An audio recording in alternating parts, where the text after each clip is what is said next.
आज का प्रातः क्लास है 10 जून 1964।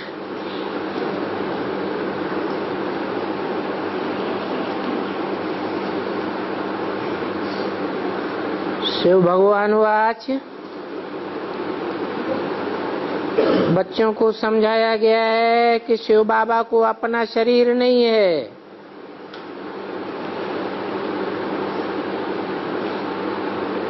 और जो भी पार्टधारी हैं ब्रह्मा विष्णु शंकर सहित, इनको भी अपना सूक्ष्म शरीर है और सभी मनुष्यों को अपना सूक्ष्म शरीर है। स्थूल शरीर भी है।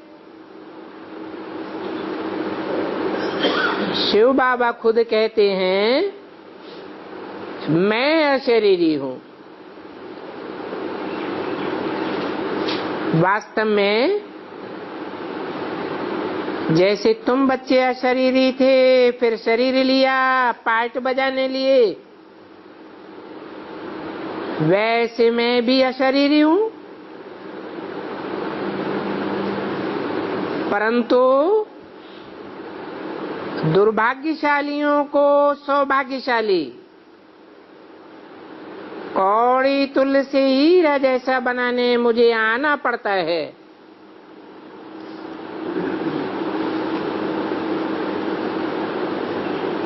इस साकार सृष्टि में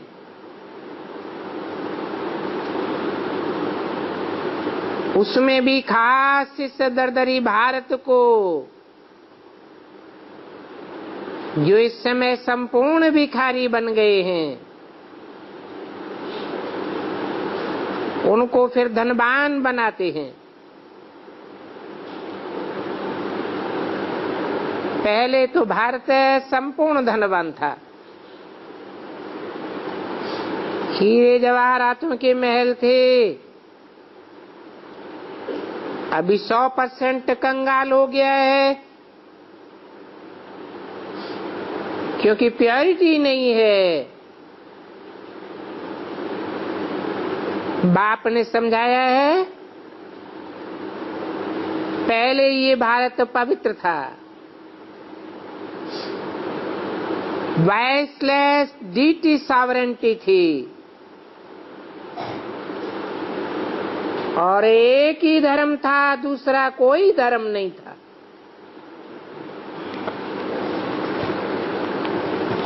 कौन सा धर्म था?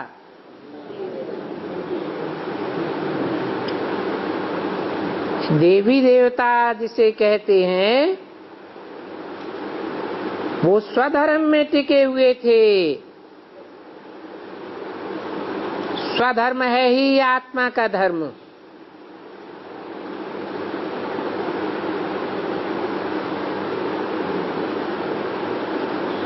उस भारत को पारसपुरी कहा जाता था।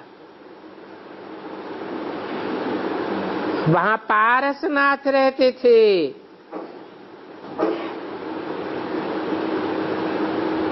अभी तो ये पत्थर बन पड़े हैं।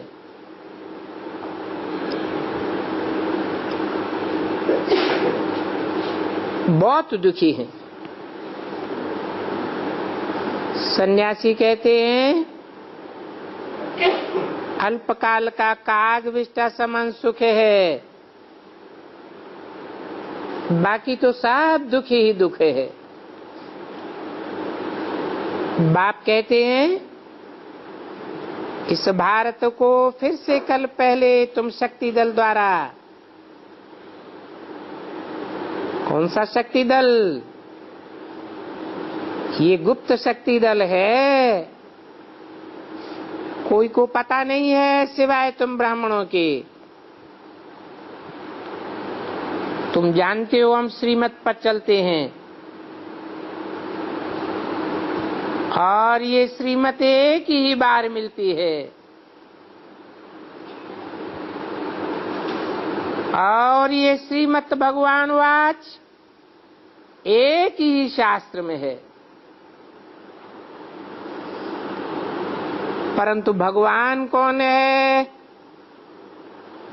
उनको नहीं जानते हैं।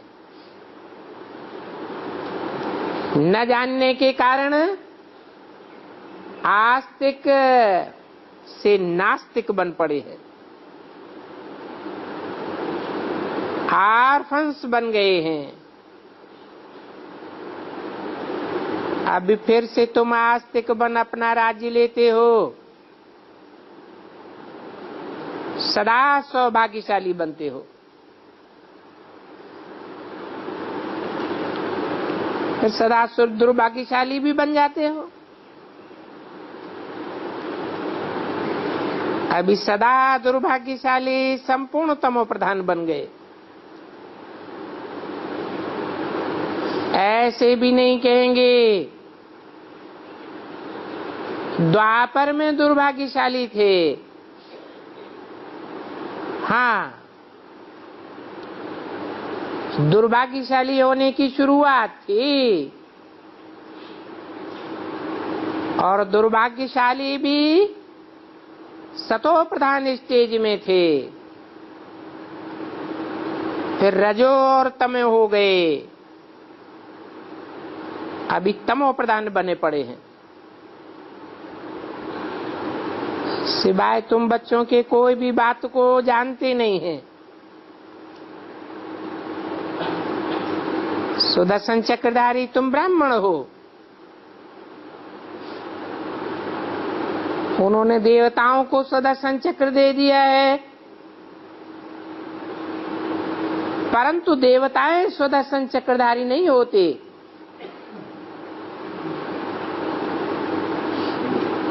तुम भारत की सेवा करने वाले हो,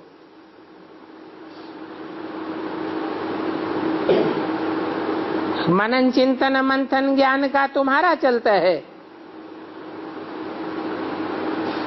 तुमको निश्चय है हम श्रीमत पर भारत को स्वर्ग बनाए रहें और बना कर ही छोड़ेंगे। ये निश्चय होने के कारण जितना तुम बच्चों को खुशी है इतना देवताओं को भी नहीं हो सकती। इसलिए तुम्हारा मर्तबा देवताओं से भी ऊंचे है।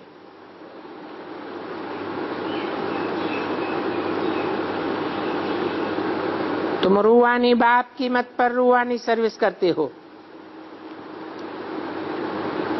सब भारतवासियों को सदा शांत और सुखी बनाते हो।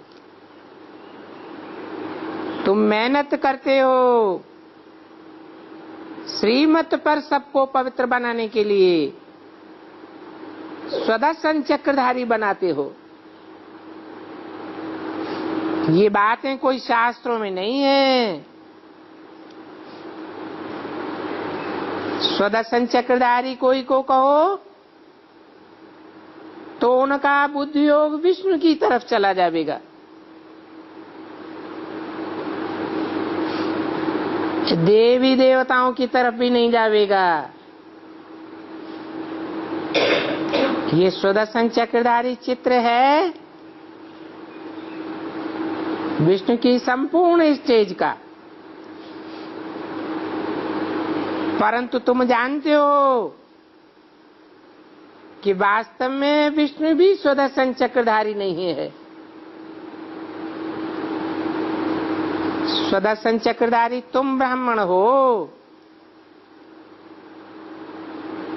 तुम्हारी आत्मा 84 के चक्र में भ्रमण करती है। मन बुद्धि से तुम चक्कर लगाते हो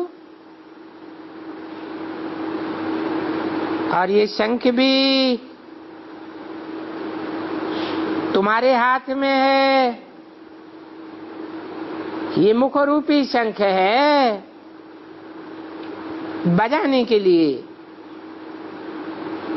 बाप कहते हैं बच्चे देखो अभी हम तुमको पढ़ाई रहा हूं। इसको कहा जाता है बेहद के बाप से बेहद की पढ़ाई। तुमको सुदर्शन चक्रधारी बनना है। फिर तुम जाएंगे देवी देवताओं की राजधानी में ये तुम्हारा सबसे अमूल्य जीवन है, उत्तम जीवन है। लक्ष्मी नारायण की अमूल्य जीवन नहीं कहेंगे,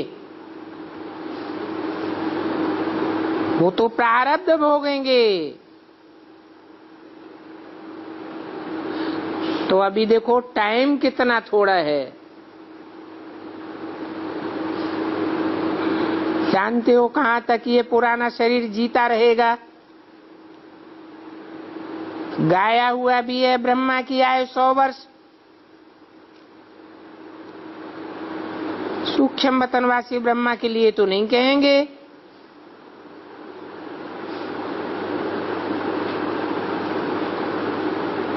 क्यों नहीं कहेंगे? क्योंकि आयु स्थूल शरीर की होती है, सूक्ष्म शरीर की आयु नहीं गिनी जाती। इस ब्रह्मा की आयु बाकी इतनी है 100 वर्ष। इस रथ में बाप आकर के रथी बनते हैं, तो ये भाग्यशाली रथ है। ये समझते हैं ये रथ किसको किराए पर दिया है। जैसे ये घोस्ट होते हैं, वो घोस्ट भी प्रवेश करते हैं, जैसे कि किराए पर लिया है। उनमें भी कोई तो अच्छे होते हैं, कोई तो बहुत चंचलता करते हैं। अब इस समय परमपिता परमात्मा ने इस शरीर में प्रवेश किया है, लोन लिया है, इसलिए इनका नाम नंदीगण है। किनका नाम है? अकेले ब्रह्मा का नाम, प्रजापिता और ब्रह्मा का नाम नंदीगण है। इसको ज्ञान नहीं था। किसको है? ब्रह्मा को ज्ञान नहीं था। नाम तो इनका भी नंदी है, परंतु गण तब कहा जाता है जब कम से कम 2 का संगठन हो। तो इनका नाम नंदीगण है। फिर ज्ञान किसको हुआ? 2 का नाम नंदीगण है और इसको ज्ञान नहीं था। अब इसने तो बहुत गुरु किए हुए हैं, बहुत शास्त्र आदि पढ़ा हुआ है, परंतु अब बाप कहते हैं तुमको सबने डुबोया है। इसलिए जो कुछ सुना अथवा पढ़ा हुआ हो सो सब भूल जाओ। अभी सिर्फ बाप से ही सुनो। अगर औरों से सुनेंगे तो क्या होगा? औरों से भी सुनेंगे तो व्यभिचारी ज्ञान हो जाएगा, और सब झूठ ही झूठ सुनाते हैं। तो अभी बाप कहते हैं मेरा ही सुनो और दिल में विचार करते रहो। मुझ बाप को ही निरंतर याद करो। योग अक्षर मत बोलो। कहते हैं हम योग में नहीं रह सकते हैं। 10 जून 1964 की वाणी का दूसरा पेज। जो योग में नहीं रह सकते तो बाप कहते हैं तुम तो मूर्ख हो, बाप को याद नहीं कर सकते हो। बाप को भूल जावेंगे तो वर्षा ही गुम हो जाएगा। ये बेहद के बाप का वर्षा है और बेहद आत्माओं का वर्षा है। हद के बच्चों को एक जन्म का वर्षा मिलता है। ये तो बेहद के बाप का बेहद के बच्चों के लिए वर्षा है, जन्म जन्मांतर काम में आने वाला है। तो बाप कहते हैं ऐसा मूर्ख बच्चा कब देखा जो मात पिता कह करके फिर कहे मात पिता को हम भूल जाते हैं।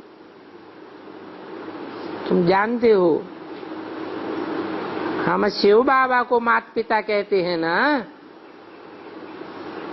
बिगर भगवान के सृष्टि कैसे रचेंगे। परंतु ये गुप्त है, बाप आकर के तुमको मुख से अडॉप्ट करते हैं। तो ऐसे थोड़े ही है जो माँ बाप की गोद ले फिर कहे मैं भूल जाता हूं, ऐसे तो हो नहीं सकता। बच्चे जानते हैं हम जन्म जन्मांतर कहते आए तुम माता पिता हम बालक तेरे। ऐसे बाप पर जब निश्चय हो तो फौरन भाग कर आ जावे और चटक पड़े। गीता में भी सुना है ना,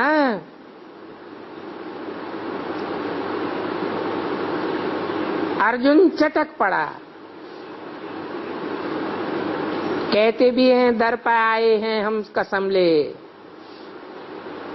तुम सिर हथेली पर लेकर आए हो, बल सर कट जाए तो भी कब हम बाप का हाथ नहीं छोड़ेंगे। बाबा भी फिर युक्ति से जांच करते हैं। सन्यासी लोग के बहुत मनुष्य जाकर पैर धोते हैं, परंतु उनसे मिलता क्या है, अल्पकाल की थोड़ी शांति की प्राप्ति होती है। जैसे वो कहते हैं सुख काग विष्ठा समान है, वैसे गुरुओं से भी काग विष्ठा समान शांति मिलती है। अभी तुम तो आए हो सिर हथेली पर लेकर के, कहते हो बाबा ये सभी कुछ आपका है,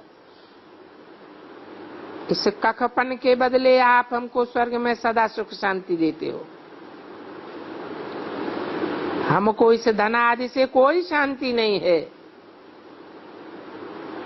तो ये सब हमारा एक्सचेंज करके दे दो। अभी बच्चे बाप के पास आए हैं एक्सचेंज करने। ये तन मन धन ईश्वर का ही दिया हुआ है। कहते भी हैं अब आप पर बलिहार जाऊंगी। बाप कहते हैं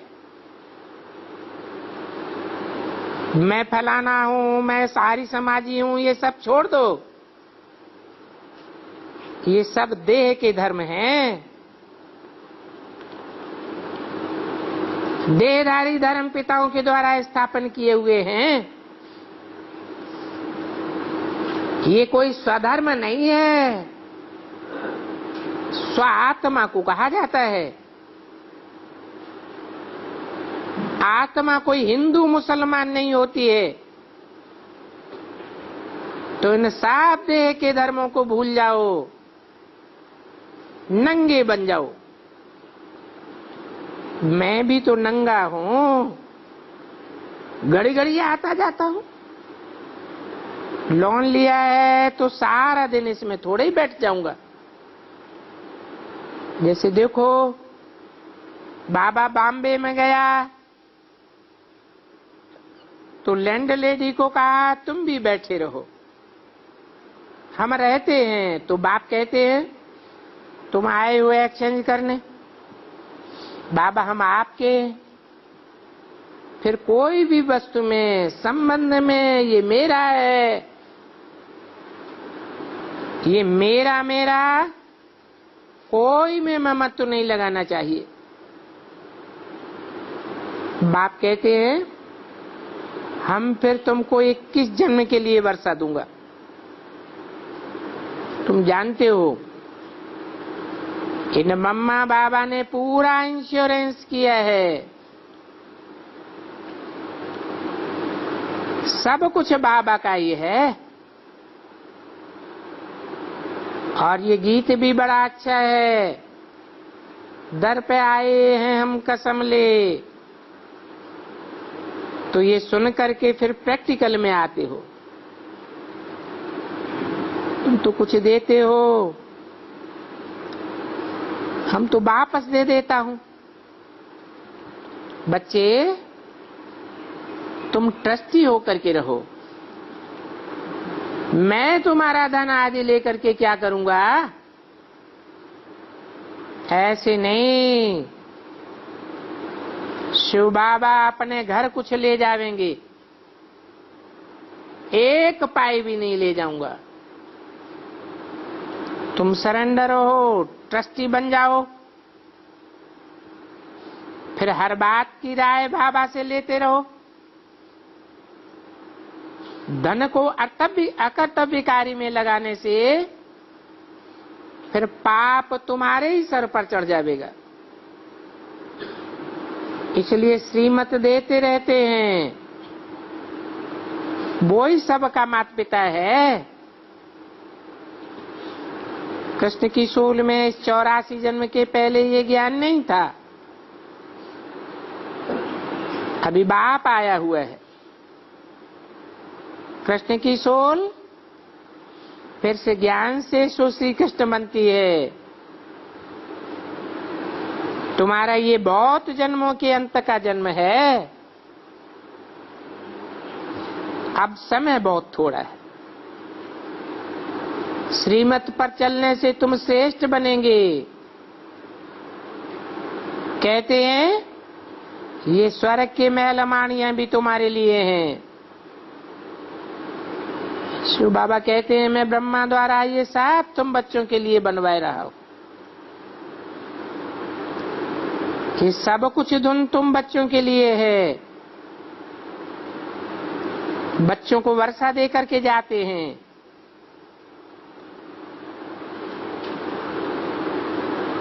ये वेद का बाप भी कहते हैं ये सब कुछ तुम्हारे लिए है।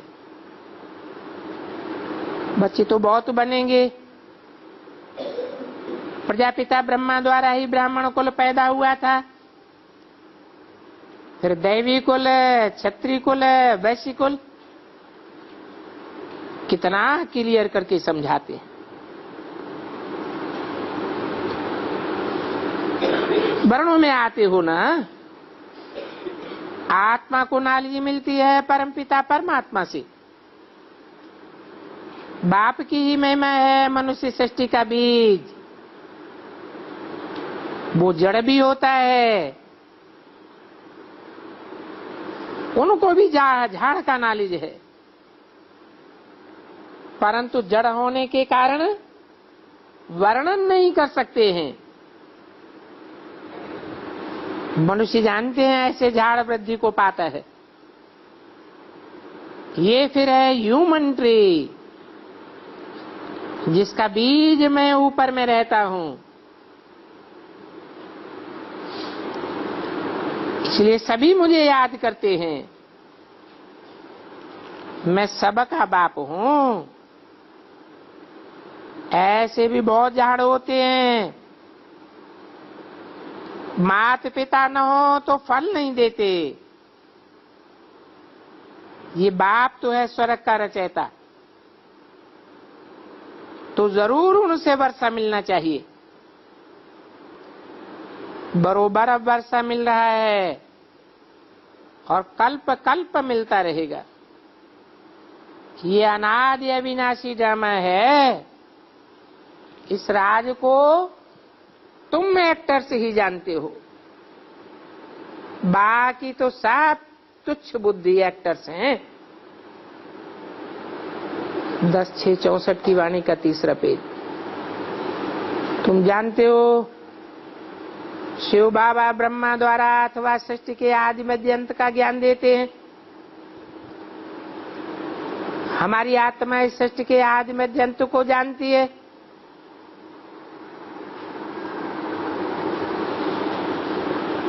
हमारा धर्म ही है हर एक को सुख धाम का मालिक बनाना,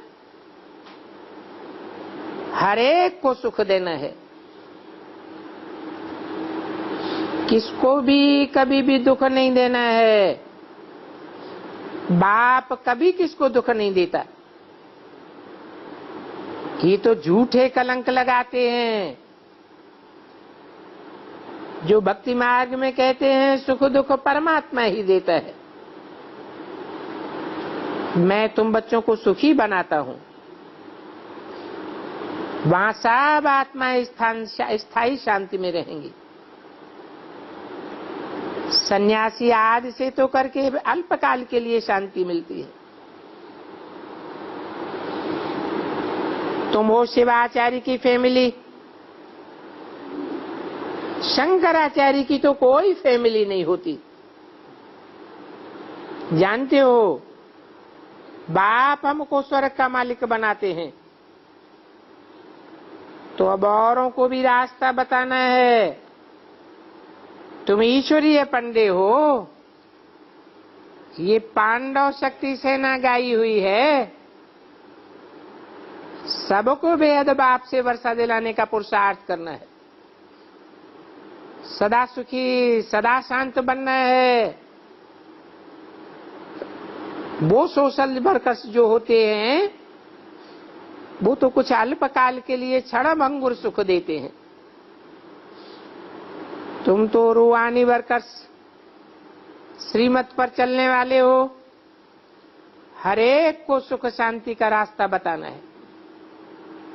इसका मतलब ये नहीं है गृहस्थ व्यवहार को छोड़ देना है। वो छोड़ना करना तो सन्यासियों का काम है। तुमको तो दोनों तरफ तोड़ निभाना है।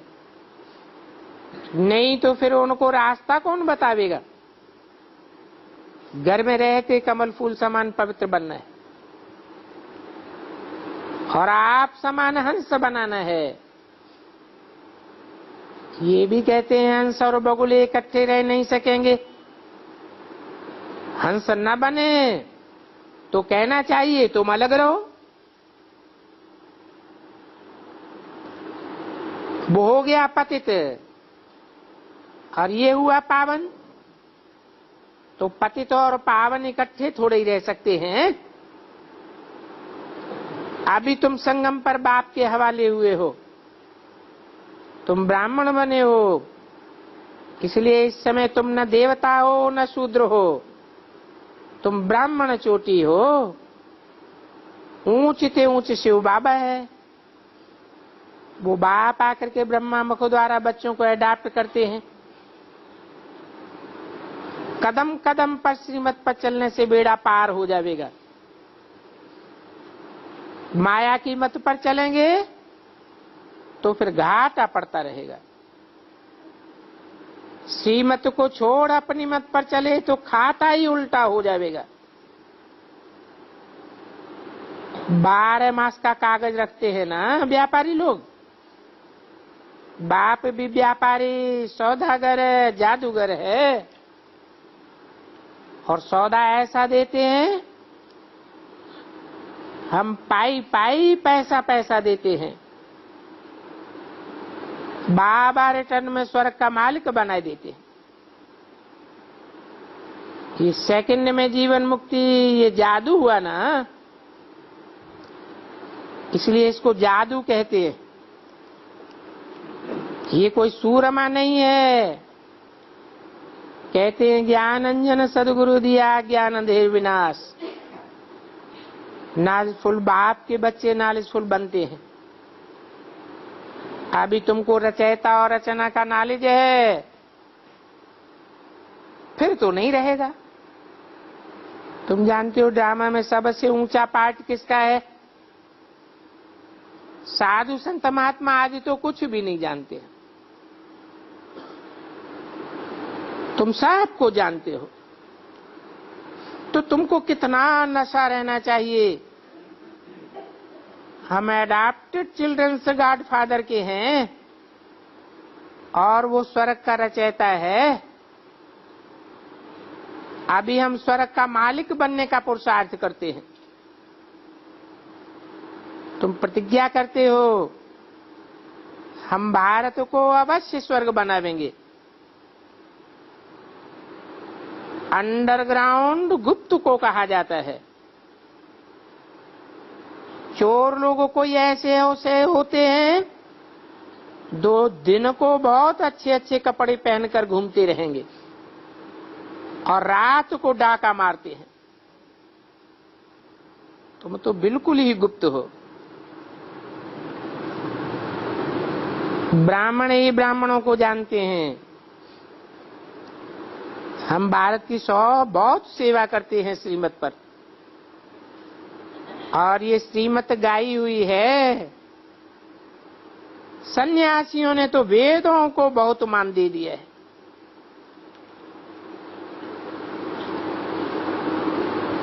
क्या है वेद और क्या है श्रीमत? क्या अंतर है? हैं?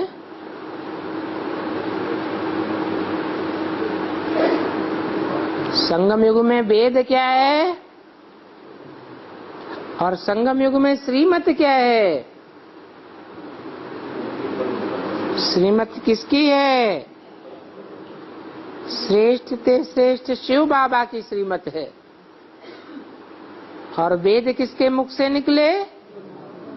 ब्रह्मा के मुख से वेद निकले।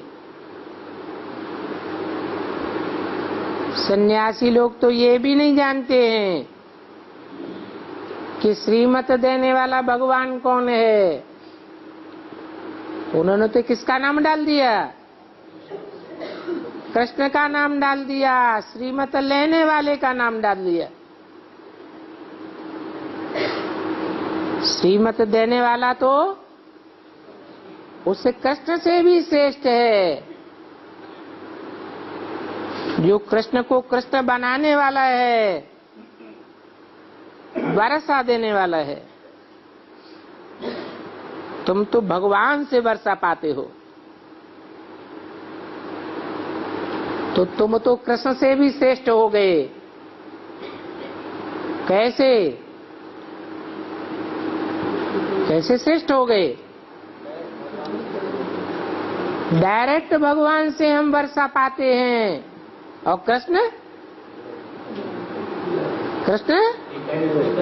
कृष्ण तो देवताओं से वर्षा पाता है। भगवान से डायरेक्ट वर्षा नहीं मिलता। उनको सतयुग में वर्षा मिलेगा और तुमको तो संगम युग में, पुरुषोत्तम संगम युग में वर्षा मिलता है। तो उन्होंने तो वेदों को बहुत मान दे दिया है।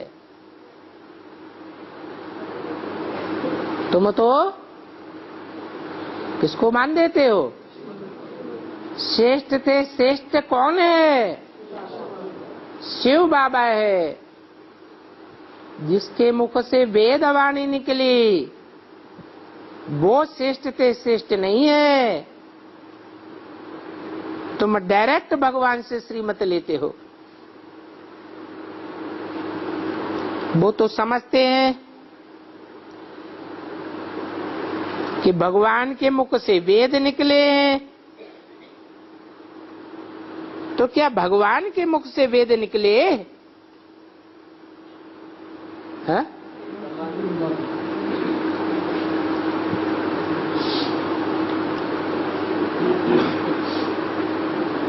भगवान के मुख से वेद निकले क्या? किसके मुख से निकले? ब्रह्मा के मुख से वेद निकलना शुरू हुए। कब से? है 51 से। कराची से मुरली निकलती चली आई है। मुरली नाम कब से दिया? वो काठ की मुरली बजाते हैं कृष्ण या ज्ञान की मुरली बजाते हैं? काठ की मुरली क्यों दिखाई है भक्ति मार्ग में? है क्योंकि जो मुरली बजाई जाती है वो कठ बुद्धि है। उनकी समझ में कुछ भी नहीं बैठता।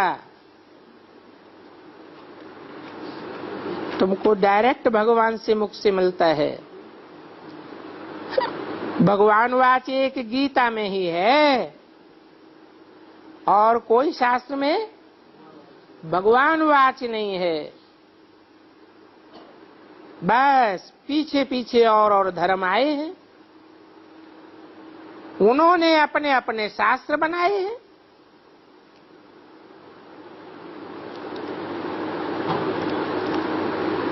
ड्रामा में साफ शास्त्रों की नूद है।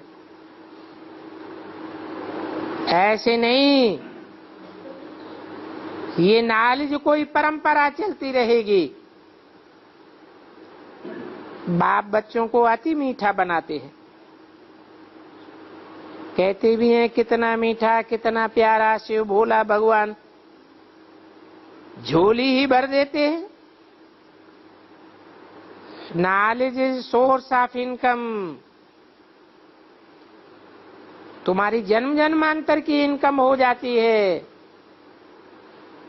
ये ज्ञान रतन तुम्हारे स्थूल रतन बन जावेंगे। सन्यासियों के पास तो कोई भी इनकम नहीं होती है।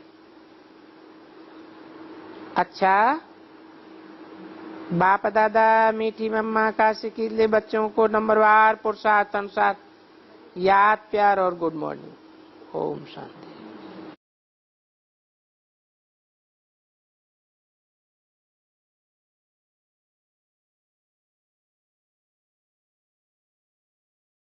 संदेश देने से प्रजा बनती है।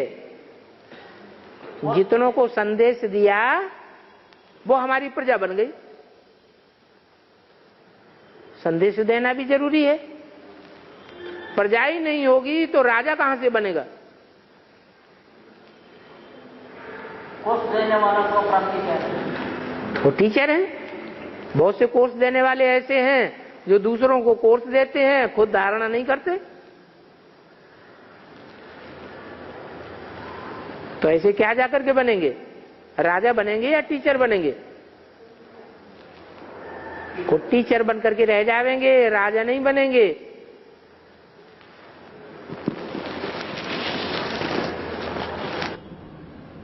बाबा मुझे शंकर पार्टी का हिंट देने माता वो ज्ञान में नहीं चला, वो कोर्स लेकर छोड़ दिया। हाँ। मैं ढूंढ कर एडवांस ज्ञान ले गया। हाँ। तो उस माता का क्या प्राप्त है? वो दूसरे धर्म में चली गई। और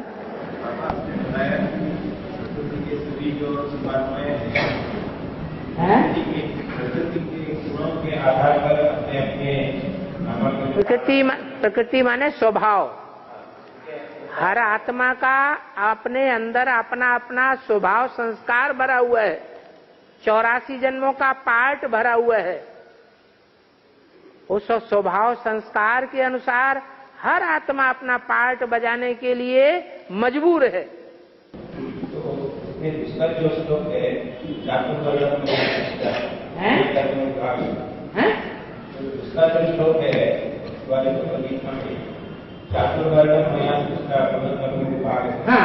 तो उसका मतलब होता है कि पूरा ड्रामा जो है तो बाबा के बनाया नहीं बनाया हुआ तो कब बनाया? प्रश्न पैदा होता है। किस रूप के द्वारा बनाया? निमित्त कौन बना? वो निमित्त का नाम चाहिए।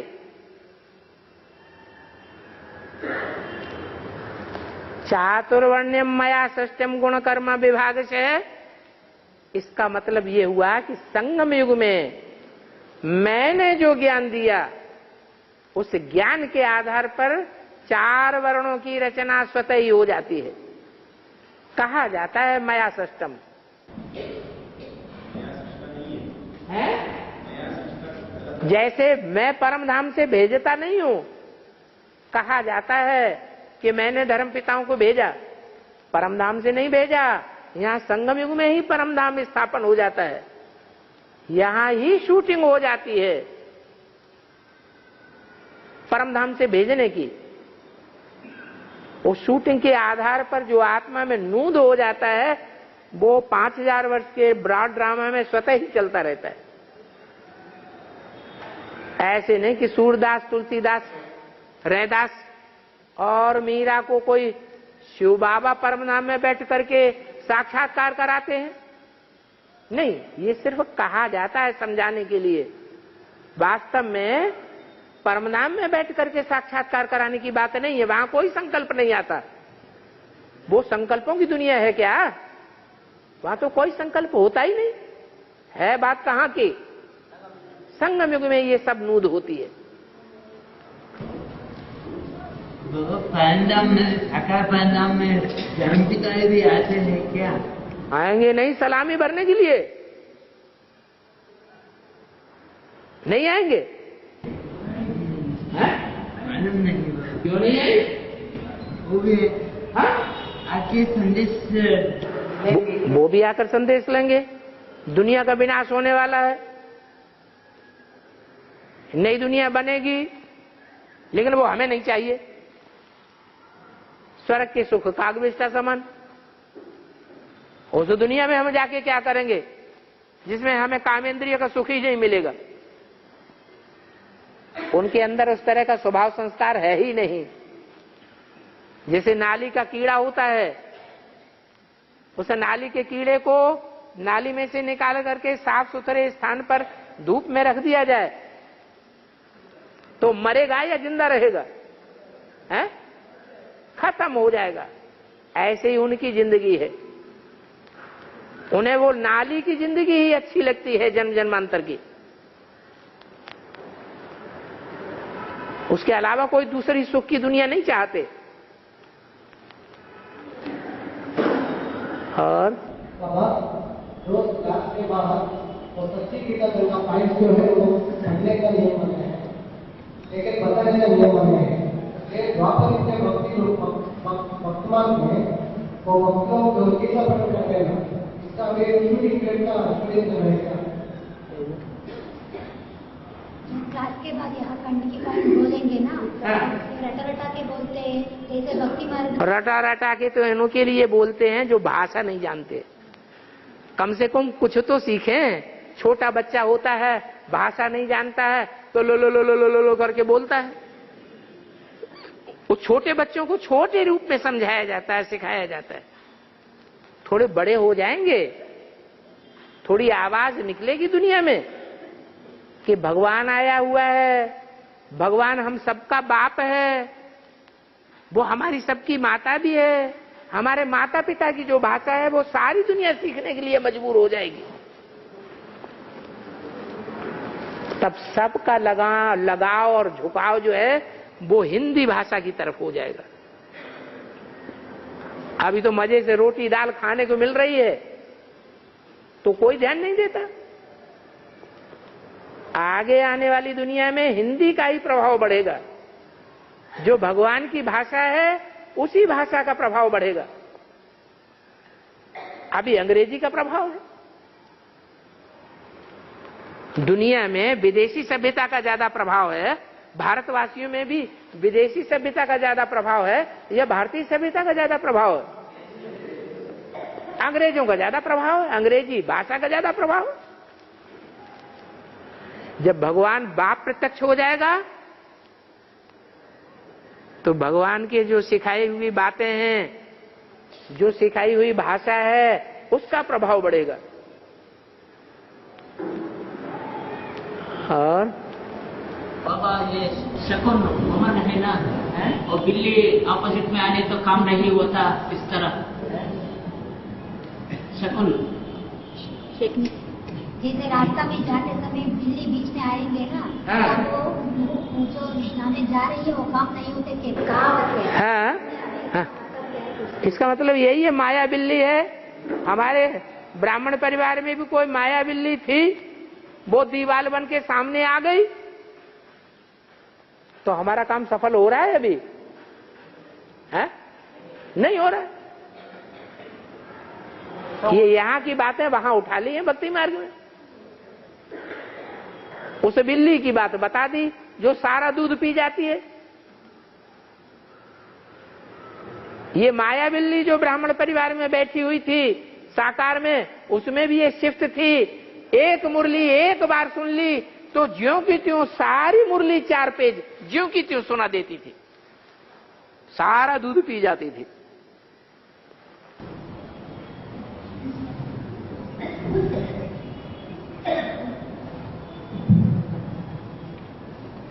और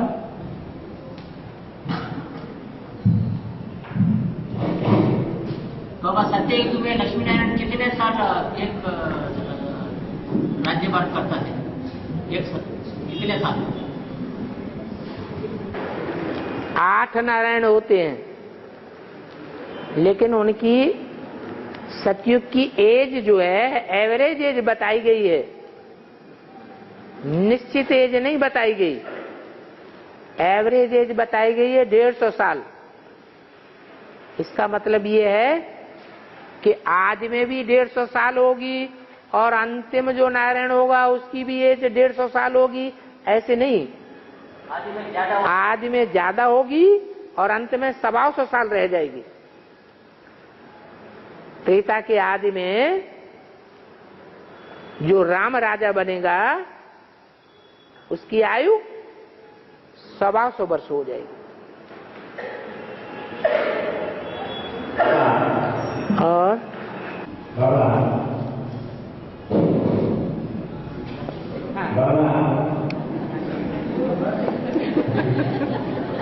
सारी धन संपत्ति ओम मंडली के पास है ना। ये इसको थोड़ा दूर रखो, माइक को, आवाज घनघना रही है। हाँ, सारी धन संपत्ति ओम मंडली के पास है ना। अभी क्या होता है? सारी जन संपत्ति ओम मंडली के पास है। अभी क्या होता है?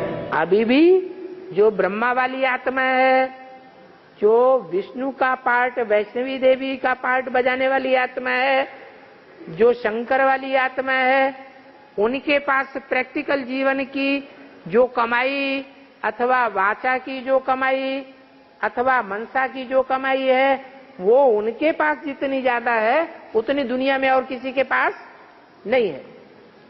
मन के संकल्पों से ब्रह्मा ने सृष्टि रची, तो ब्रह्मा में मन की पावर ज्यादा है, शंकर में वाणी की पावर ज्यादा है, और वैष्णवी में प्रैक्टिकल जीवन की, प्रैक्टिकल के आधार पर कर्मेंद्रियों को कमाई करने की ज्यादा प्रॉपर्टी है। जितनी इन 3 के पास प्रॉपर्टी है उतनी दुनिया में किसी के पास प्रॉपर्टी नहीं है। दो दिन सब साल के पीछे विदेश लोग लेके जाने के समय हमारा सोना चांदी जहाज टूट हो जाए, समुद्र में फिट हो जाए। अभी तो है हमारा साइज तो बड़ा हो गया, अभी फाइल करने अभी लेने का कोई ऐसा प्रयत्न करता है इसके लिए अगर टन समुद्र के अंदर तो सोना क्या है ऐसा टीवी में दिखाते हैं, अभी कुछ कोई नहीं जाता। क्या समझे लोग आए थे यहाँ पे हैं? राज करने को आए भारत अंग्रेज लोग। में। हाँ, तो भारत में सभी जो संपत्ति थी उसको वापस ले रहे थे अपने देश में। हाँ, तो लेते लेते क्या हुआ कि वो जो जहाज थी वो सब डूब गए। शिप को डूब गई। टूट गए, समुद्र के अंदर चले गए। सागर में जहाज समुद्र में डूब गए, तो संपत्ति समुद्र के तल में है। समुद्र के अंदर ऐसा कहीं हिस्ट्री में आया है? अभी 10-15 दिन पहले न्यूज में आया था। क्या आया था? हैं? एक जहाज जो डूबा हुआ है उसमें बहुत सारी चांदी और सोना जो था वो सब डूब के अभी मिला है। कब डूब गया? 100-150 साल पहले। 150 साल पहले डूब गया? और अभी मतलब इसके पहले न्यूज में आती है, उसका पहचान होगी कितना डूबा हुआ जा रहा है। हाँ, तो ऐसा पूछ रहे हैं कि उसको क्यों ना हम वापस ले लें। उसको अरे ढूंढा किसने? वो डूबा हुआ जहाज किसने ढूंढा? तो जिसने ढूंढा उसकी संपत्ति हो गई, भारतवासियों को कैसे मिल जाएगी? वो जहाज तो कोई दूसरे देश का था। अरे बोलने से थोड़ा ही हो जाएगा, प्रूफ देना पड़ेगा। जब अंग्रेजों ने राजाई की तुम्हारे ऊपर, तो जो भी धन संपत्ति अर्जन करी वो अंग्रेजों की हुई ना, भारतवासियों की कहां से हो गई? और भारतवासियों को उन्होंने जो ट्रेन की इतनी भारी संपत्ति दे करके चले गए, उसका कोई हिसाब है? अगर भारतवासियों के पास से ट्रेन हटा दी जाए तो इनका विकास हो पाएगा? और बुद्धि का भी विकास हुआ, लेकिन तामसी बुद्धि का विकास हुआ है, सात्विकी बुद्धि का विकास नहीं हुआ, दैहिक बुद्धि का विकास हुआ। आत्मा का ज्ञान फिर भी बाप को आके देना पड़ता है। बाबा कोर्स देने माता ने कुछ गलत जिज्ञासु को समझता है समय, हम करेक्ट समझाना पड़ता है या चुप कर बैठना? उस समय नहीं बोलना चाहिए जिस समय कोई माता या कन्या जिज्ञासु को समझाती है, इससे डिसरिगार्ड हो जाएगा, बाद में बता सकते हैं। बाबा सदगुरु निंदक क्यों ना पाए, लेकिन ये सवा दो बीते वाले चंद्रवंशी आकर वो प्राप्ति लेता है ना। तो क्या जानते हैं कि सदगुरु है? उनको बाप की पहचान है? वो सदगुरु को पहचानते हैं क्या? नहीं पहचानते, लेकिन वो बाद में आकर वो लेता है ना। हाँ, जब आवेंगे सदगुरु को पहचानेंगे, फिर अगर निंदा करेंगे तो ठौर नहीं पाएंगे। अभी तो उनका कोई दोष ही नहीं है। वो जैसे निंदा करते हैं वैसे बाहर की दुनिया वाले, मीडिया वाले भी निंदा कर लेते हैं। तो अज्ञानता की बात हो गई ना।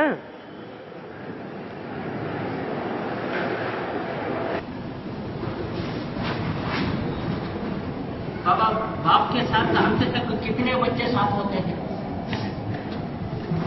4.5 लाख।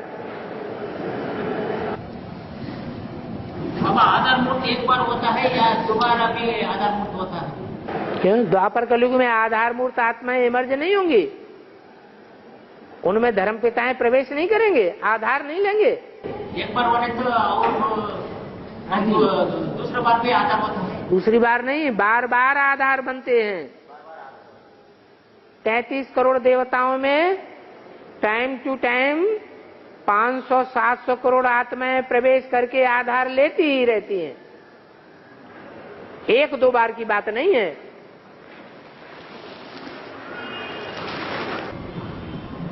बाबा एनएस में भाई लोग क्या करते हैं? सेवा करते हैं और क्या करते हैं?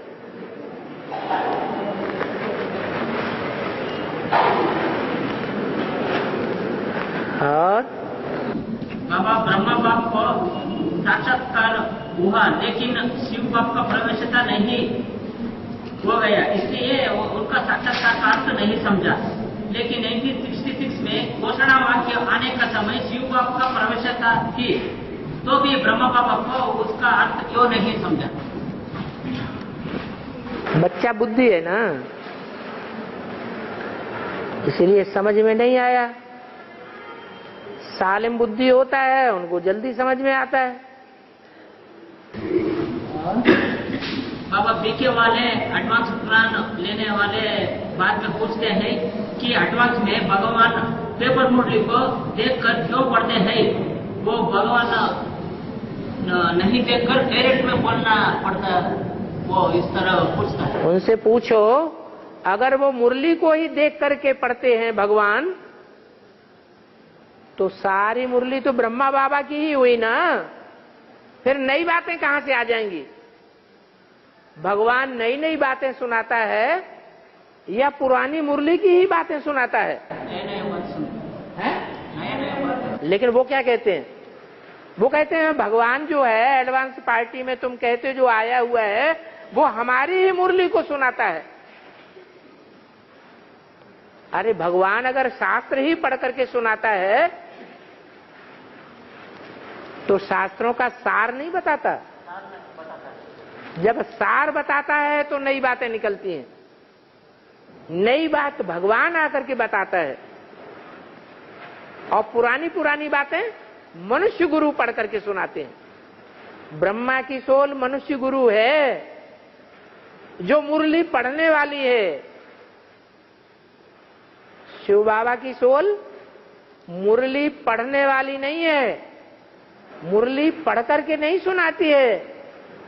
वो उसमें जो सार की बातें हैं उन सार की बातों को व्याख्या करके क्लियर कर देती है, नई बात बताती है।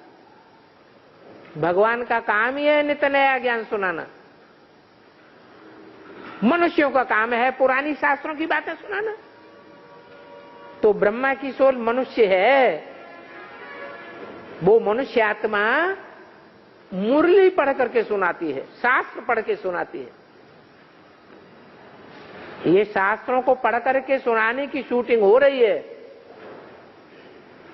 बाकी ऐसे नहीं है कि भगवान मुरली पढ़ करके सुनाता है। भगवान को पढ़ करके सुनाने की दरकार है और पढ़ करके ही अगर वो सारी बातें सुनाता है तो तुम उचकते क्यों हो? नई नई बातें सुन करके उचकते हो या पुरानी मुरली की बातें सुन करके उचकते हो? नई नई बातें सुन करके तुमको तीखापन लगता है। और बाबा का वरदान है कि सारा परिवार ज्ञान में चलता है, लेकिन शरीर छोड़ने से परिवार में कोई है क्या? परिवार में शरीर छोड़ने से वो ज्ञान में कैसा चलता है?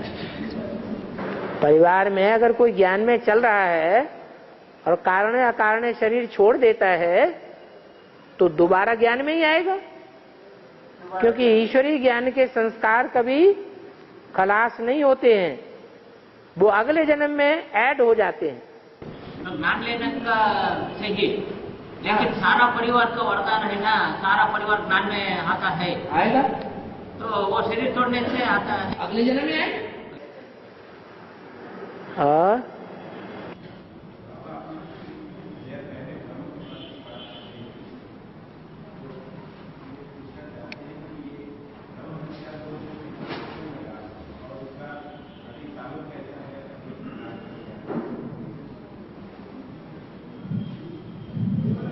बाबा जो अभी मैंने आप बता रहे थे ये ब्रह्म कपाल की बातें कर रही थी, तो उसमें हमें ये क्लियर होना चाहिए कि शंकर को ये ब्रह्म हत्या का कैसा लगा और इसका जो अभी सामने क्या है।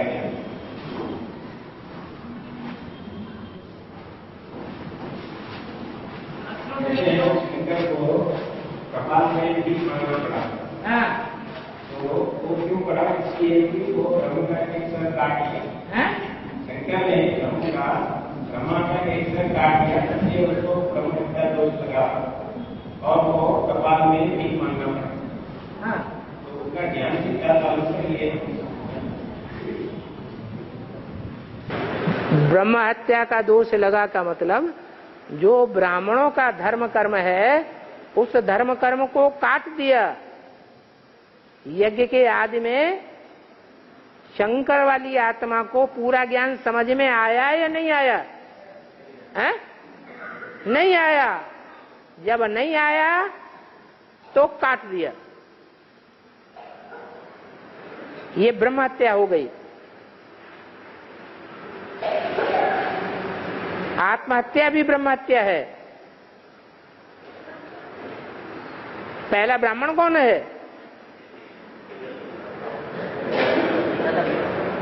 जो पहला ब्राह्मण है वो स्वयं ही पहले ब्राह्मण की हत्या कर ले।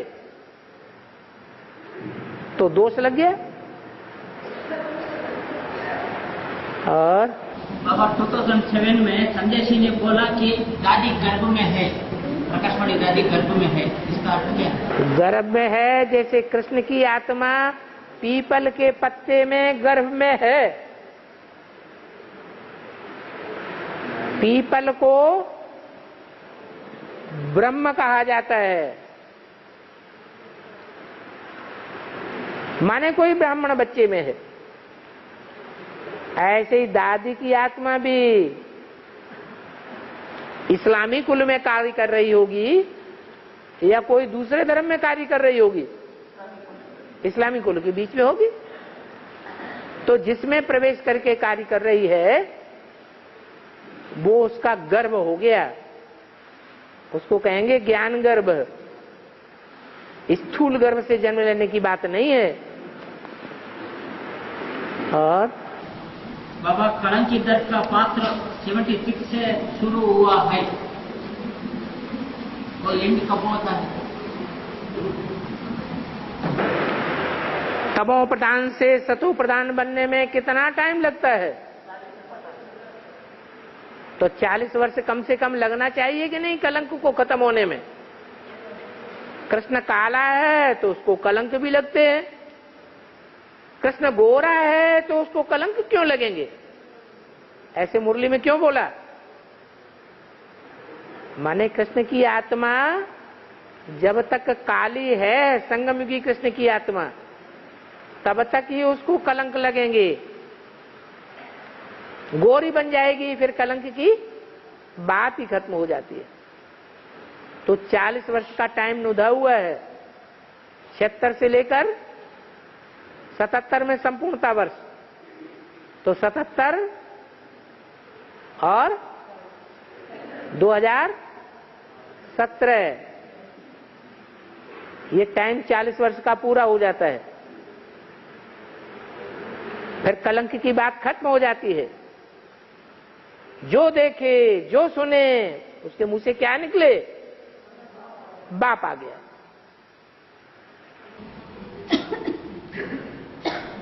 बाबा 10 करोड़ आत्मा देवता आत्मा स्वर्ग में आता है और 13 करोड़ आत्मा स्वर्ग में नहीं आता है। उनका शूटिंग कैसा होता है संगमयुग में? 13 करोड़ नहीं, 23 करोड़, 23 करोड़ नहीं आते हैं।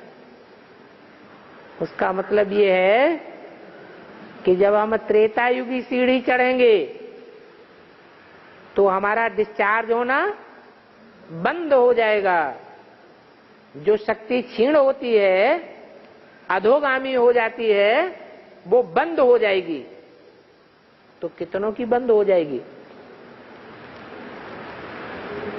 हैं? कितनी आत्माएं होंगी जिनकी शक्ति क्षीण होना बंद हो जाएगी, त्रेतायुगी सीढ़ी में चढ़ने लग पड़ेंगी? वो कितनी होंगी? हैं? 3 करोड़ नहीं हो तो चढ़ ही नहीं पाते हैं, इसलिए तो नीचे की स्टेज में चले जाते हैं। द्वापर कलयुग में 10 करोड़ 10 करोड़ आत्माएं ऐसी हैं देवताओं में जो अपनी इंद्रियों को कंट्रोल कर लेती है नंबरवार। और बाबा ज्ञान एक एक को देना पड़ता है, एडवांस ज्ञान एक एक को देना पड़ता है। एक एक को देंगे तो राजयोग सिद्ध होता है, और हुजूम को देंगे तो प्रजा योग सिद्ध होता है। संदेश हुजूम को देना, संदेश देने से प्रजा निकलेगी। तो संदेश एक एक को देना और एक एक को देंगे तो उनको दृष्टि की पावर अब व्यभिचारी मिलेगी, वाचा की पावर अब व्यभिचारी मिलेगी, और उनको वाइब्रेशन की पावर भी अब व्यभिचारी मिलेगी। अब व्यभिचारी बीज बोने से संतान कैसी पैदा होगी? राजयोगी संतान पैदा होगी, राजकुल में जन्म लेने वाले बच्चे पैदा होंगे। और बाबा मुझे एक ही जन्म चाहिए, सिर्फ बाबा के साथ साथ संगम युग में। चौरासी जन्म नहीं चाहिए। बाकी 63 जन्म नहीं चाहिए। उसके बाद आत्मा कहाँ चली जाएगी? ऐसा वरदान दे वो बाबा। अरे ये बताओ, 21 जन्म लेने के बाद आत्मा परमधाम वापस जा सकती है? जा सकती है? अरे जा सकती है नहीं, ऐसा वरदान दे वो बाबा। अरे पहले संशय बुद्धि निश्चय बुद्धि की तो बात पक्की करो। बाबा के इस ज्ञान पर निश्चय है या निश्चय है? बाबा विश्वामित्र ने त्रिशंक को स्वर्ग बना दिया था, ऐसे तरह मुझे ऐसा वरदान दो। हाँ, तो विश्वामित्र जो है वो है कौन? तो सारे विश्व का जो मित्र है वो सिद्धि प्राप्त कर लेता है, वशिष्ठ की तरह ब्रह्मत्व प्राप्त कर लेता है। तो आप भी कर सकते हैं। बाबा मिस्जिद और गिरजाघर, उसका बारे में समझा। जो जिद करने वाली मिस है, माने कोई कन्या है ज्ञान में चलने वाली, जो बड़ी जिद्दी है, इसलिए उसका नाम मिस जिद पड़ गया। बेसिक में भी थी, आधार मूर्त में, और एडवांस में बीज मूर्त में भी है। बेसिक का पता चला कि नहीं है? हाँ, मस्जिद की दीवार बन के खड़ी हो गई ज्ञान मार्ग में। न खुद समझती है न दूसरों को समझने दिया। ऐसी परंपरा भेड़ चाल चला गई बेसिक ब्राह्मणों की दुनिया में। एक भी ब्राह्मणी उस ज्ञान को समझने के लिए तैयार नहीं, ईश्वर को पहचानने के लिए तैयार नहीं। ऐसी बिगन की दीवार खड़ी कर दी तो वो हो गई मस्जिद। मस्जिद में क्या करते हैं? एक दीवार सामने खड़ी कर देते हैं, उसका नाम रख देते हैं मस्जिद। तो मिस थी वो मिसेज थी? अरे वो शादीशुदा थी या कुंवारी कन्या थी? कुंवारी कन्या थी, इसलिए नाम पड़ गया मस्जिद। और गिरजाघर, हे भगवान के बने बनाए घर, तू गिर जा। भगवान जब आकर के सृष्टि पर नई राजधानी बनाने के लिए आया तो कोई ऐसा बीज रूप आत्मा तैयार हो जाती है जिसे ईर्ष्या आती है राम वाली आत्मा के साथ कि ये भगवान का मंदिर कैसे बना रहा है। अगर बन गया है तो ये गिर जाना चाहिए। ऐसे ही संकल्प चलते हैं। तो संकल्पों से शूटिंग हो गई। भक्ति मार्ग जब चलता है तो क्रिश्चियंस का जो बीज रूप है उसके संकल्पों से ये गिरजाघर की शूटिंग हो गई। गिरजाघर तैयार हो जाता है। हे भगवान के बने बनाए घर गिरजा, यही उनका तपस्या स्थल कहो, पूजा स्थल कहो, इबादत का स्थल कहो, कहा जाता है। हाँ?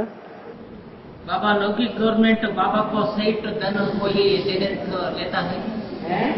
लौकिक गवर्नमेंट बाबा का घर बने के सेठ धन देने से। लौकिक गवर्नमेंट भ्रष्टाचारी है या श्रेष्ठाचारी है? तो भ्रष्टाचारी के पैसे से जो बनाया हुआ होगा उसमें भ्रष्टाचार पनपेगा या श्रेष्ठाचार पनपेगा? तो ऐसा क्यों करना चाहिए? अगर दुनिया क्या करती है उससे मतलब नहीं। जो पक्के ब्रह्मा कुमार प्रजापिता के हैं वो क्या करते हैं, वो नई दुनिया बनाएंगे या दुनिया वाले बनाएंगे? कौन बनाएगा? पक्का प्रजापिता ब्रह्मा कुमार कुमारी ही नई दुनिया बनाएंगे बाबा की श्रीमत पर। तो बाबा की श्रीमत ये है कि हम अपने संस्था को रजिस्टर्ड नहीं करा सकते भ्रष्टाचारी गवर्नमेंट से। अगर हम भ्रष्टाचारी गवर्नमेंट से रजिस्ट्रेशन कराएंगे तो उनके अंडर में हमको चलना पड़ेगा,